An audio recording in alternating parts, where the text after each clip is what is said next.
Welcome into Garnet and Gold Grub, presented by Tico People's Gas. I'm Catherine Phillips, alongside award-winning chef Travis Johnson. He's the Executive Culinary Director of Seminole Dining here on the campus of Florida State, and he's going to walk us through a delicious tailgate recipe today. Chef, what do you have for us? Today we have a 6-cheese mac and cheese. 6 cheese.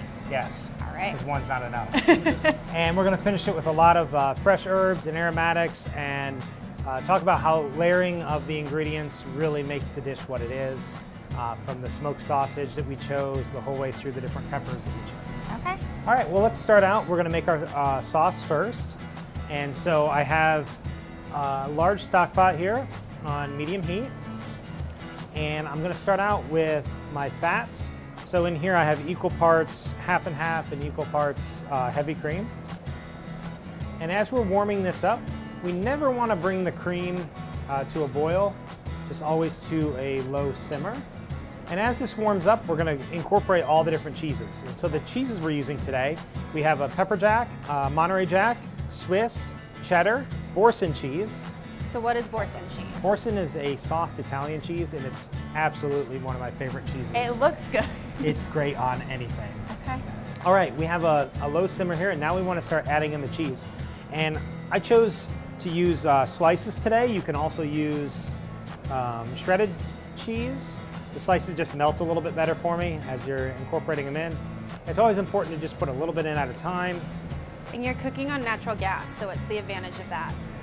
I really like using natural gas because I can control the heat, especially for an application like this. If it gets too hot, you can scorch this cheese pretty easily. So I have ultimate control. Like right now, I'm just turning it down a little bit as the cheese continues to thicken and heat up. Now let's add the Boursin cheese.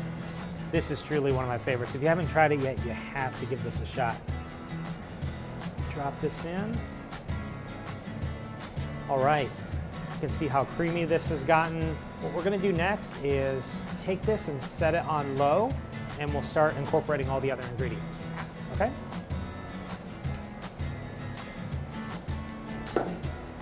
Next, we're gonna grab a medium cast iron skillet. We're gonna fire this natural gas up on about a medium to medium high because we wanna get it nice and hot. This recipe is important because we don't incorporate a lot of salt in it, so we get a lot of flavor from the ingredients that we're working with.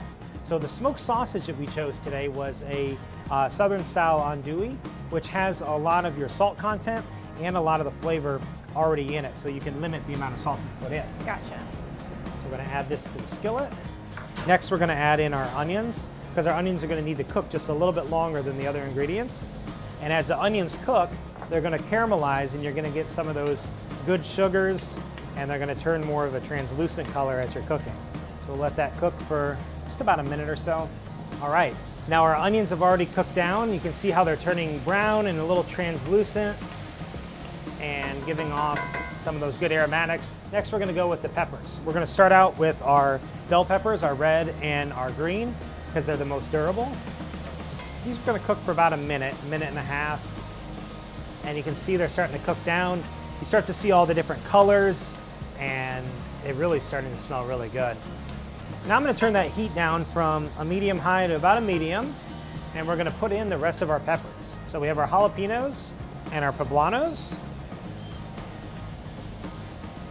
All right, I'm gonna add just a little bit of this Cajun blend. And this spice you can find on the recipe link. It'll show you everything that's in here. All right, now that we've got everything cooked down to where we want, the next step is to incorporate our pasta. So we're gonna take our pasta, and I'm gonna turn the heat down on real low because we want it to continue to be hot, but the cast iron pot's gonna hold a lot of residual heat. So now we have all those onions and peppers and sausage all being incorporated in with the pasta. It's smelling so good. Now our next step is to add our cheese sauce. So we'll stir that up. Remember, we started out with that heavy cream. We added this 6 different types of cheese in here. And just to finish that sauce off, I'm gonna add just a touch of sour cream. That sour cream is gonna help balance out the sauce and hold it consistent through baking.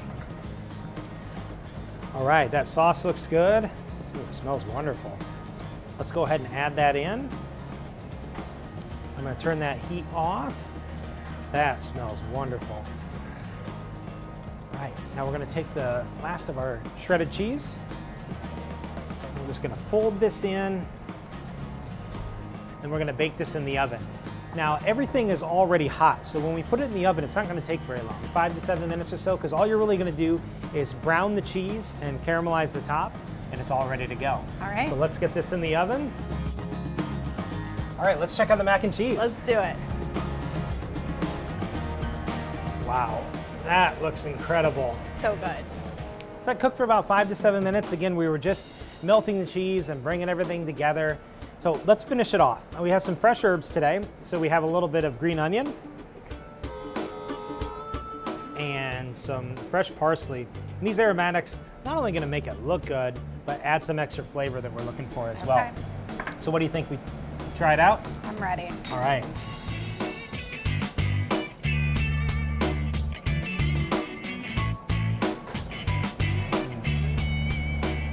Wow. And the sausage is really good in there. That's good. And the cheese is really melty.